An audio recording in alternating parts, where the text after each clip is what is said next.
नमस्कार, मैं शगुफ्ता खान, स्वागत है आपका राजस्थान न्यूज में। राजस्थान में बदमाश अब रील्स के जरिए हथियार बेच रहे हैं। सोशल मीडिया पर अवैध हथियार को लोड करने से लेकर चलाने तक की ट्रेनिंग दी जा रही है। रील में अवैध हथियार को खरीदने की कीमत से लेकर उसकी अलग अलग वैरायटी भी बताई जा रही है। बदमाश हथियारों की रील बनाकर फेसबुक पर डाल रहे हैं। इसके साथ हथियार की सप्लाई के लिए व्हाट्सएप नंबर भी उपलब्ध करवा रहे हैं। हथियारों की होम डिलीवरी का भी दावा किया जा रहा है। ऐसा ही एक मामला जयपुर की करनी विहार थाने में भी सामने आया है, जहां सोशल मीडिया पर वीडियो बनाकर हथियार बेचने वाले 2 बदमाशों को पकड़ा है। हथियारों की सप्लाई का मामला सामने आने के बाद 1 मार्च को PHQ की टीम बनाई गई। इसके बाद इसी सप्ताह कमिश्नरेट की तरफ से भी खास टीम का गठन सोशल मीडिया पर नजर रख कार्रवाई करने के लिए किया गया। वीडियो में ऑनलाइन हथियार के सौदे के लिए दिए गए मोबाइल नंबर तक मिले। फेसबुक और इंस्टाग्राम पर वीडियो में अवैध हथियार की कीमत के साथ अन्य डिटेल भी दी जा रही है। DCP वेस्ट वंदिता राणा ने बताया कि 24 फरवरी को गांधी पथ पर करनी विहार थाना पुलिस ने हथियार बेचने आए बदमाशों पर कार्रवाई की। सफेद कलर की स्विफ्ट डिजायर कार में 2 बदमाश हथियार सप्लाई करने आए थे। दोनों बदमाश अवैध हथियार और कारतूस बेचने के लिए खरीदार को दिखा रहे थे। SHO करनी विहार लिखमा राम ने के नेतृत्व में पुलिस टीम ने दबिश दी। पुलिस ने अवैध हथियार सप्लायर विष्णु सिंह उर्फ बल्लू राजपुरा 22 निवासी लोसल सीकर और दिनेश उर्फ दिनेश बुरानी 21 निवासी सेड़वा बारमेर को पकड़ा है। दोनों की तलाशी में बदमाशों के पास एक देसी पिस्टल और 5 कारतूस मिले। पूछताछ में सामने आया कि अवैध हथियार इंदौर मध्य प्रदेश से खरीदकर सौदा तय होने पर जयपुर बेचने आए थे। पूछताछ में दोनों ने बताया कि जिस कार में अवैध हथियार सप्लाई कर रहे हैं ये वो बदमाश जीवन सिंह 25, बलवीर सिंह 20 व गिरधारी सिंह 26 ने पाली के सोजत में लूटी थी। ये तीनों पाली के ही रहने वाले हैं। इस पर कार्रवाई करते हुए पुलिस ने कार लूटने वाले तीनों साथी बदमाशों को भी अरेस्ट कर लिया है। पुलिस में गैंग ने 1 दर्जन से अधिक अवैध हथियारों की खरीद पर फरोख्त करना स्वीकार किया। DCP वेस्ट ने बताया कि बदमाश विष्णु सिंह उर्फ बल्लू राजपुरा का मोबाइल चेक किया गया। मोबाइल में रिसेंट डिलीट फोल्डर में अलग अलग अवैध हथियारों और कारतूसों के कई फोटो वीडियो मिले। मोबाइल में कई वीडियो में अवैध हथियार व गोलियां दिखाते हुए पाए गए। उसकी खुद की सोशल मीडिया ID पर भी हथियारों की रील्स बनाकर अपलोड किए हुए थे। इसके जरिए हथियार खरीदने के लिए कई लोगों ने कांटेक्ट भी कर रखा था। पुलिस पूछताछ में बदमाश बल्लू राजपुरा ने बताया अवैध हथियारों और कारतूसों के साथ वह फोटो वीडियो शूट करता था। बनाए गए फोटो वीडियो को सोशल मीडिया पर अपलोड करता था। इससे अवैध हथियार खरीदने वाले लोग उसके कांटेक्ट करते थे। हथियार से प्रभावित होने वाले लोग सोशल मीडिया पर उसके फॉलोअर्स भी बन जाते थे। जयपुर में एक युवती से बॉयफ्रेंड के रेप करने का मामला सामने आया है। होटल में मिलने आने पर उसे नींबू पानी में नशीला पदार्थ मिलाकर पिलाया। बेहोशी की हालत में दुष्कर्म कर अश्लील फोटो वीडियो भी बना लिए। विरोध करने पर शादी का झांसा देकर 2 साल तक देह शोषण करता रहा। जालूपुरा थाने में पीड़िता ने आरोपी के खिलाफ मामला दर्ज करवाया है। पुलिस ने बताया कि रामगढ़ निवासी 25 साल की युवती ने रिपोर्ट दर्ज करवाया है। दिल्ली निवासी सौरभ ने उसके साथ रेप किया। 1 नवंबर 2020 को दिल्ली के सरोजनी मार्केट में आरोपी सौरभ ने उसकी मुलाकात हुई थी, जिसके बाद दोनों की दोस्ती हो गई। आरोप है कि दिसंबर 2020 में आरोपी सौरभ शादी के लिए उसके हाथ मांगने उसके घर पर भी गया था, जिसके बाद खाना खिलाने के बहाने उसे सिंधी कैंप स्थित एक होटल में ले गया। होटल के रूम में नींबू पानी में नशीला पदार्थ मिलाकर पिला दिया। बेहोशी की हालत में आरोपी ने उसके साथ रेप किया। उसके अश्लील फोटो वीडियो भी बना लिए। होश आने पर पुलिस शिकायत करने की कहने पर शादी करने का वादा किया।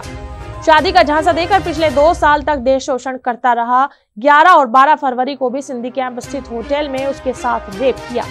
9 मार्च को दूसरी लड़की से शादी करने पर धोखा देकर देह शोषण का पता चला, जिसके बाद पीड़िता ने आरोपी बॉयफ्रेंड के खिलाफ रिपोर्ट दर्ज की है।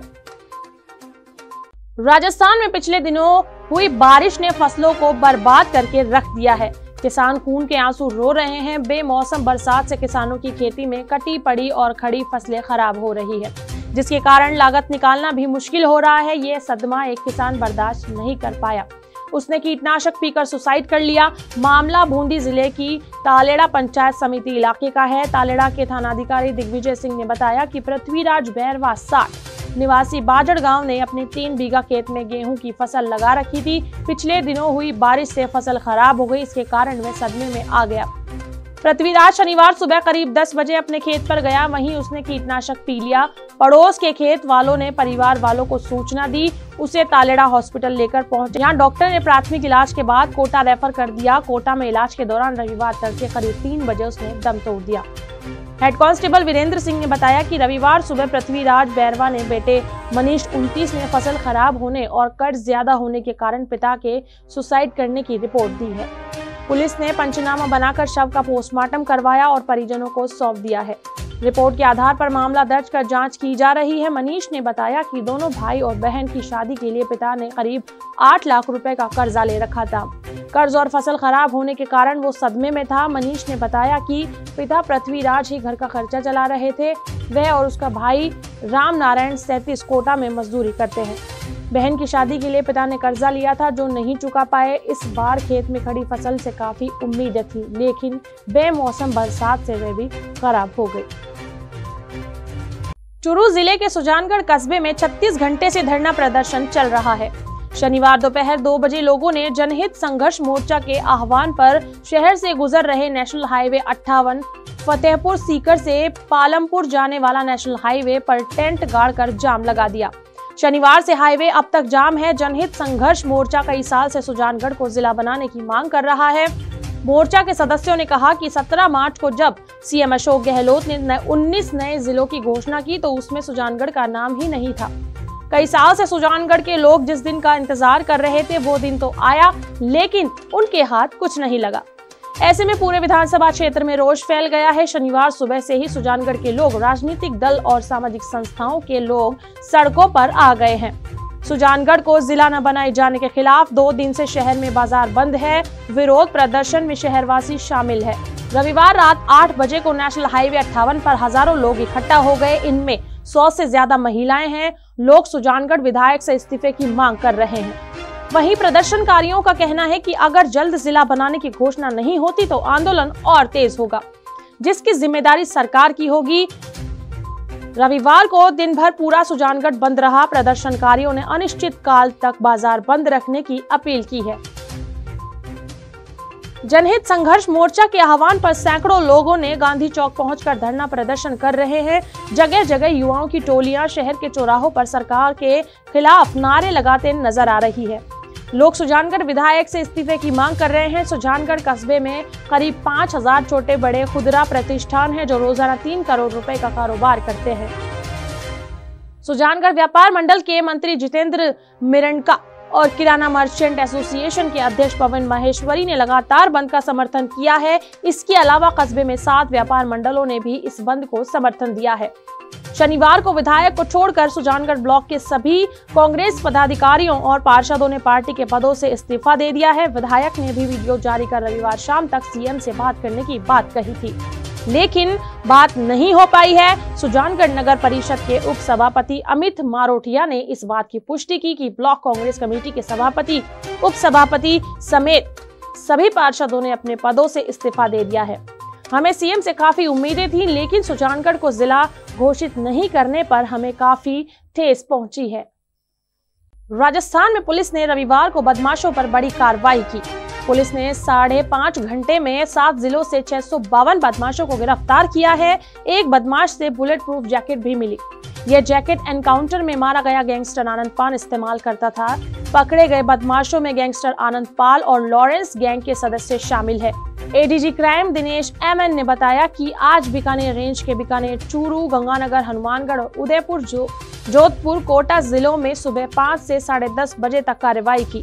7 जिलों के एसपी ने अपने अपने जिलों में गैंगस्टर और हार्डकोर बदमाशों के ठिकाने पर रेड मारी। इसमें कुल 2920 पुलिसकर्मियों ने एक साथ 350 से ज्यादा जगहों पर दबिश की। 350 से ज्यादा जगहों पर दबिश दी। बीकानेर रेंज में आईजी ओम प्रकाश के नेतृत्व में कार्रवाई को अंजाम दिया गया। रविवार सुबह 5 बजे कंट्रोल रूम में बैठकर इस ऑपरेशन की मॉनिटरिंग की, जो सुबह 10:30 बजे पूरी हुई। SP Bikaner Tejaswini Gautam, Churu SP Rajesh Meena, Ganganagar SP Paresh Deshmukh और हनुमानगढ़ एसपी सुधीर चौधरी ने अपनी टीमों के साथ दबिश दी। इस रेड के दौरान एक बड़ा हिस्ट्री शीटर राजू सिंह भी पकड़ा गया। राजू सिंह बीकानेर के गजनेर थाने का हिस्ट्री शीटर है। राजू सिंह के पास से पुलिस को 6 पिस्टल, 44 बुलेट और 1 बुलेट प्रूफ जैकेट मिली। राजू सिंह आनंद पाल का पुराना साथी रहा है। राजू के पास जो बुलेट प्रूफ जैकेट मिला है वह आनंद पाल का ही है। गंगानगर पुलिस ने हिस्ट्री शीटर हरिओम रामावत को गिरफ्तार किया है। रामावत 1 लाख रुपए के इनामी बदमाश रोहित गोदारा का करीबी है। आरोपी के पास से पिस्टल, बुलेट मिली। गंगानगर एसपी ने लॉरेंस के करीबी कुलजीत राणा और आशीष बिश्नोई को गिरफ्तार किया है। आशीष बिश्नोई घड़साना का हिस्ट्री शीटर है।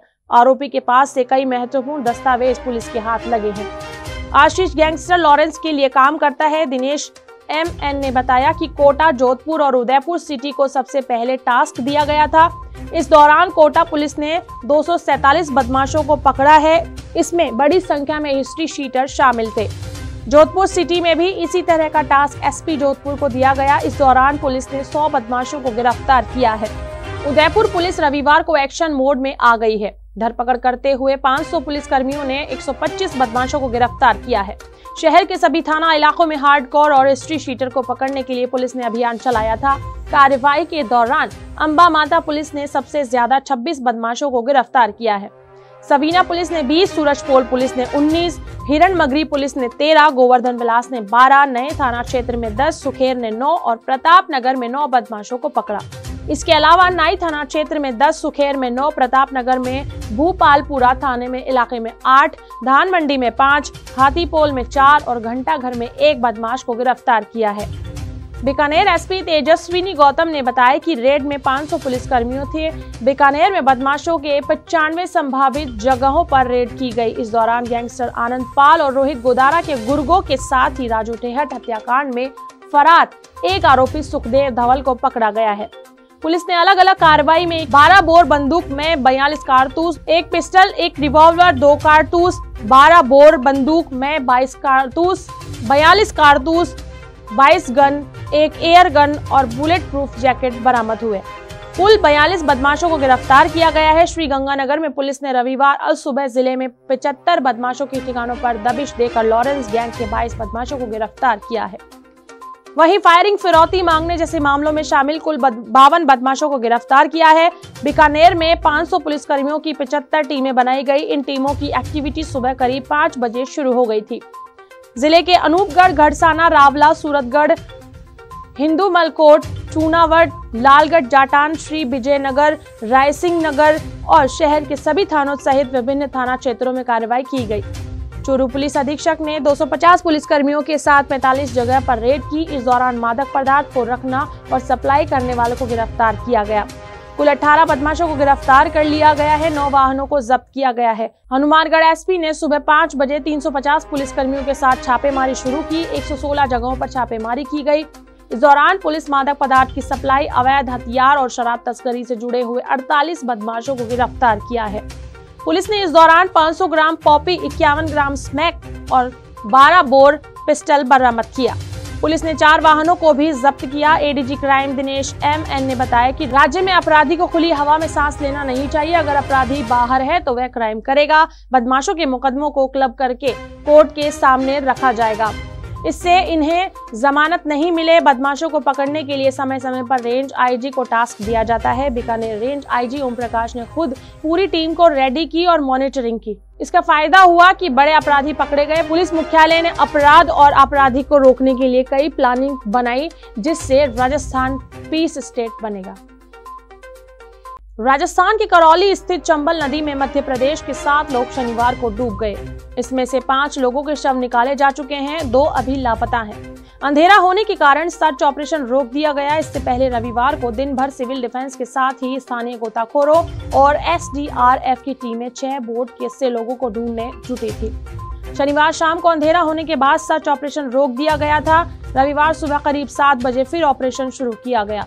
टीम को सुबह करीब 9:30 बजे घटनास्थल से 1 किलोमीटर दूर एक महिला का शव बरामद हुआ। उसकी पहचान आलोपा बाई 45 पत्नी देवकी नंदन के रूप में हुई। इसके बाद दिन भर में कोई शव नहीं मिला। शाम को 5 से 6 बजे के बीच 2 शव मिले, जिनकी पहचान रश्मि पत्नी सुनील और रुक्मणी पत्नी दीपक के रूप में हुई। लवकुश और ब्रजमोहन अभी भी लापता है। जानकारी के अनुसार मध्य प्रदेश के शिवपुरी जिले के चिलावंद गांव में 14 मार्च को श्रद्धालुओं का एक जत्था कैला देवी करौली के दर्शन के लिए रवाना हुआ था। इसमें 17 पैदल यात्री शामिल थे। शनिवार सुबह करीब 9 बजे मंडरायल के रोंधई गांव के पास छोई घाट पर चंबल नदी को पैदल पार कर रहे थे, तभी हादसा हो गया। श्रद्धालु गहरे पानी में फंस गए और एक के बाद एक डूबते चले गए। चीख पुकार सुनकर आसपास के लोग मौके पर पहुंचे। 10 लोगों को सुरक्षित निकाल लिया गया, जबकि 7 लोग डूब गए। सूचना मिलने पर पुलिस और प्रशासनिक अधिकारियों के साथ ही स्थानीय गोताखोरों, सिविल डिफेंस और SDRF की टीमें मौके पर पहुंची और सर्च ऑपरेशन शुरू किया। शनिवार दिन भर चले सर्च ऑपरेशन के दौरान देवकी नंदन 50 और कल्लो देवी का शव चंबल में मिला था। जानकारी के मुताबिक श्रद्धालु 350 किलोमीटर का सफर तय कर मंडरायल करौली के रोंधई गांव के पास छोई घाट रोंधई घाट तक पहुंचे थे। श्रद्धालु सड़क के रास्ते से जाते तो उनको करीब 2 दिन का समय लगता। इस रास्ते से जाने पर सिर्फ 5 घंटे में कैला देवी पहुंच जाते। ज्यादातर पदयात्री नदी पार करके जाते हैं। ऐसे में यात्रियों के जत्थे से 17 नदी में उतर गए और हादसा हो गया। श्रद्धालुओं ने नदी में जहां पानी कम समझा वहां गहरे गड्ढे थे। यही गफलत हादसे का कारण बन गई। इस घाट में अक्सर लोगों का आना जाना रहता है। गांव वाले बोले कि यहाँ पानी छिछला रहता है, लेकिन पिछले साल मानसून में नदी अपने पूरे वेग में बह रही थी, जिसके कारण पैदल गुजरने वाली जगहों पर गहरे गड्ढे हो गए। यही गड्ढे हादसे का कारण बने। नदी में कारणपुर का दिव्य घाट और रोंधई का छोई घाट ऐसे हैं जहां से लोग पैदल MP में राजस्थान आते जाते हैं। नदी में 2 घाट से लोग पैदल आते जाते हैं, लेकिन इन पर पाबंदी लगाने के लिए प्रशासन ने घाट तो दूर कहीं चेतावनी बोर्ड तक नहीं लगाए। धनीराम 30 पुत्र खेरा कुशवाहा ने बताया कि हम 10 पुरुष और 7 महिलाएं कैला देवी जाने के लिए निकले थे। यहाँ छोई घाट पर मछुआरे ने हमसे कहा कि नदी में पानी कम है, इस रास्ते से निकल जाओ। सभी लोगों ने एक दूसरे के हाथ पकड़े हुए थे, इसलिए सभी एक एक गड्ढे के अंदर फिसलकर पानी के सामने आ गए। मैं जैसे जैसे तैरकर MP की तरफ नदी किनारे पहुंचा, 3 लोगों के शव पानी से निकाले गए। 12 साल के बच्चे सहित 4 लोग अभी लापता हैं। इसमें रुक्मणी 24, पत्नी दीपक लवकुश 12, पुत्र थाना सिंह ब्रजमोहन 17, पुत्र पप्पू और रश्मि 19, पत्नी सुनील शामिल है। चंबल नदी में डूबे 17 श्रद्धालुओं में 10 को स्थानीय लोगों ने बचा लिया। बचाने वाले में 30 से 40 साल की उम्र के 4 युवक शामिल है। नदी किनारे पशु चराने वाले जगदलपुरा निवासी मोहर सिंह मीणा 40 ने बताया कि वो नदी किनारे अपनी भैंसें चरा रहा था। नदी से शोर सुनकर उन्हें लगा कि कोई डूब रहा है। इस पर कपड़े उतारकर नदी में कूदा और एक एक कर 3 महिलाओं को बाहर निकाल लिया गया। इस दौरान देवकी नंदन उनकी पकड़ से निकल गया, जिसके कारण उसकी जान नहीं बची। रोंधई के पवन और राजाराम ने बताया कि वो खेतों में गेहूं की फसल काट रहे थे। शोर सुनकर दौड़े और 5 श्रद्धालुओं को बचाया। भूरा कंडेरा ने 2 लोगों को जिंदा बाहर निकाला। करौली से NDRAF को सिविल डिफेंस टीम ने आने से पहले इन चारों श्रद्धालुओं को तलाशने की काफी कोशिश की, लेकिन लापता लोग नहीं मिल पाए।